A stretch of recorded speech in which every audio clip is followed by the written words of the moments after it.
Dudu and the Pond. Long ago, in a village nestled between rolling hills and dense forests, there lived 4 girls who were the best of friends. On a warm afternoon, with the sun casting golden rays upon the earth, they decided to go swimming in a pond hidden deep within the forest. This was no ordinary pond, it was a serene place surrounded by tall reeds and lush green grass, its waters always cool and inviting, shimmering under the sun like a mirror. The girls laughed and chatted as they made their way to the pond, their voices echoing through the forest. When they arrived, they took off their traditional aprons and carefully placed them among the tall grass, away from the water's edge. Without hesitation, they jumped into the pond, splashing and swimming with joy, their laughter blending with the songs of the birds. While they were enjoying the refreshing waters, their friend Dudu arrived. She was cheerful and eager to join them. "Where did you put your aprons?" she asked curiously. The girls exchanged mischievous glances before one of them replied, "We threw our aprons into the water."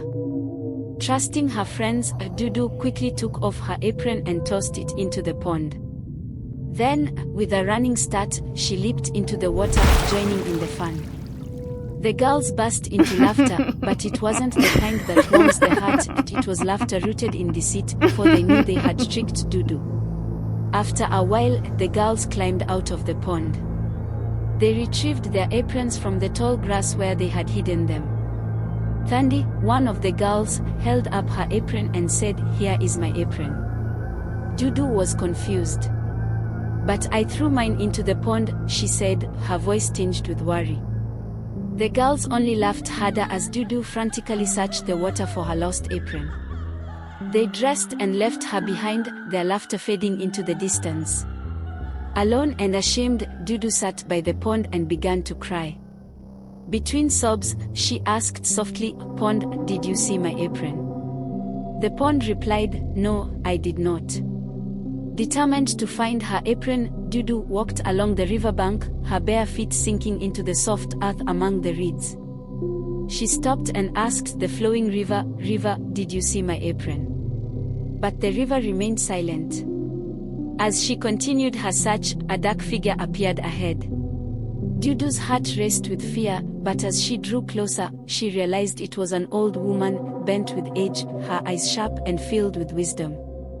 Summoning her courage, Dudu asked, "Grandmother, did you see my apron?"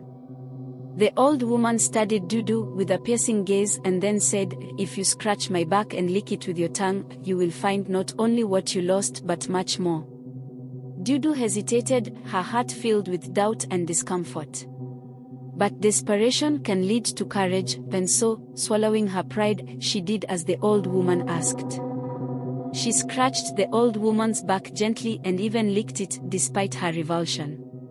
She continued until the old woman dozed off into a peaceful sleep. When the old woman awoke, her face softened with kindness. She reached into her bundle and gave Dudu not just a new apron, but beautiful clothes, colorful headbeads, and sparkling ornaments. As a final touch, the old woman smeared Dudu's head and face with pig's fat, which made her skin glow with a radiant beauty. Dudu was overwhelmed with gratitude. She thanked the old woman sincerely, wished her well, and began her journey home. As she walked, her friends saw her from a distance. Their eyes widened with envy and astonishment at her breathtaking beauty. They rushed to her side, unable to hide their jealousy. Zadwa, one of the girls, said eagerly, "Dudu, can you please lend me your apron and headbeads?" Dudu replied calmly, "Wait until we reach my house, and I will give them to you." They walked on, but Dudu's friends couldn't take their eyes off her. She walked with grace and quiet confidence, her head held high, unbothered by their stares. Her friends sensed the change in her, she carried herself with dignity and strength, far beyond the girl they had mocked. Just as they reached the entrance of Dudu's home, Zodwa asked again, "Please, Dudu, may I borrow your apron and headbeads?" Dudu stopped, turned to face them, and looked straight into their eyes.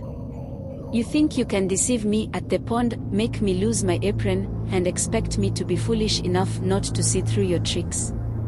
That will never happen, I swear by my late grandfather's name." Her words struck like thunder. The girls stood speechless, their faces burning with shame. It was clear to all who saw them that day that Dudu was the most beautiful, not just in appearance but in spirit. From that day on, Dudu's confidence and beauty were admired by everyone in the village, and the girls who had tricked her learned the hard way that jealousy and deceit only bring shame.